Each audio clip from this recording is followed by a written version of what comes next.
दोस्तों, आज के समय में हर व्यक्ति कमाने की दौड़ में इस कदर अंधाधुंध दौड़ रहा है कि किसी व्यक्ति के पास अपने स्वयं के जीवन के लिए सुकून की रोटी खाने का वक्त नहीं है। लोग पीढ़ियों तक के लिए संचय करने में लगे हुए हैं। कुछ लोग पीढ़ियों तक के लिए संचय कर रहे हैं और कुछ लोगों को भरपेट भोजन भी नहीं मिल रहा है। लोगों की इस संचय करने की प्रवृत्ति के कारण ही समाज में हर तरफ दुख और अशांति फैली हुई है। इसी विषय में मैं आपको आज एक बहुत ही प्रेरणादायक कहानी सुनाने जा रही हूँ। आइए सुनते हैं ये कहानी। एक बार गुरु नानक देव जी पैदल यात्रा कर रहे थे। पैदल यात्रा करते करते वो उस इलाके के एक बहुत अमीर आदमी के घर मेहमान बनकर आए।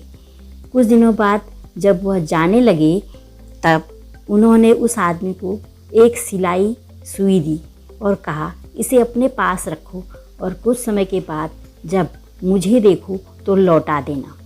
गुरु नानक देव जी के जाने के बाद उस अमीर व्यक्ति ने अपनी पत्नी को यह बात बताई। उनकी पत्नी ने उन्हें तुरंत डांटा और बताया कि आपने गुरु जी से ये सुई क्यों ली? वह बूढ़े हैं, मान लो कि वह मर जाते हैं और आप सुई लौटा नहीं पाते हैं तो आप क्या करेंगे? आप सदैव के लिए कर्ज में डूबे रहेंगे। आप इस कर्म को धोने में असमर्थ होंगे और इसकी कीमत आपको जन्मों तक चुकानी पड़ सकती है। यह बात अच्छी नहीं है। किसी तरह से उन्हें ढूंढने की कोशिश कीजिए और सुई तुरंत लौटा दीजिए। अमीर आदमी गुरु नानक देव जी के बारे में पता करने लगा। कुछ महीनों के बाद वह गुरु नानक देव जी तक पहुंचने में कामयाब हो गया। भेंट होते ही कहा, गुरु जी, मैं इस सुई को अपने साथ नहीं रखना चाहता। आप बूढ़े आदमी हो, यदि आपका निधन हो जाए तो मैं इस सुई को स्वर्ग तो नहीं ले जा सकता और न ही आपको सुई लौटा सकता हूँ। मैं हमेशा के लिए आपका कर्जदार हो जाऊँगा। इस पर गुरु नानक देव जी ने उत्तर दिया, तो आप जानते हैं कि आप इस सुई को स्वर्ग तक नहीं ले जा सकते। उस आदमी ने कहा, हाँ। तब गुरु नानक देव जी ने कहा, जब आप जानते हैं कि आप एक सुई तक नहीं ले जा सकते तो उन तमाम चीज़ों का क्या होगा जो आप जमा कर रहे हैं अपने पास? आप कुछ भी साथ नहीं ले जा पाओगे। अमीर आदमी की आंखें तुरंत खुल गई और उसे संदेश मिल गया और वह गुरु जी के चरणों में पड़ गया।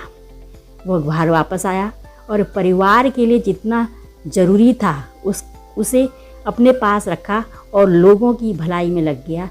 लोगों की तन मन धन से सेवा करने लगा।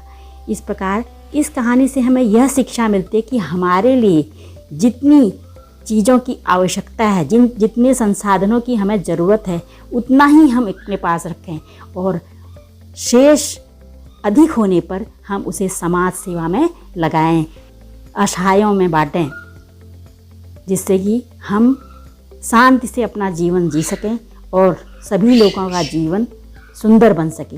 अगर आपको मेरी यह कहानी थोड़ी सी भी प्रेरणास्पद लगती है तो आप मेरी इस कहानी को शेयर करें, मेरे चैनल को लाइक और सब्सक्राइब करें। धन्यवाद।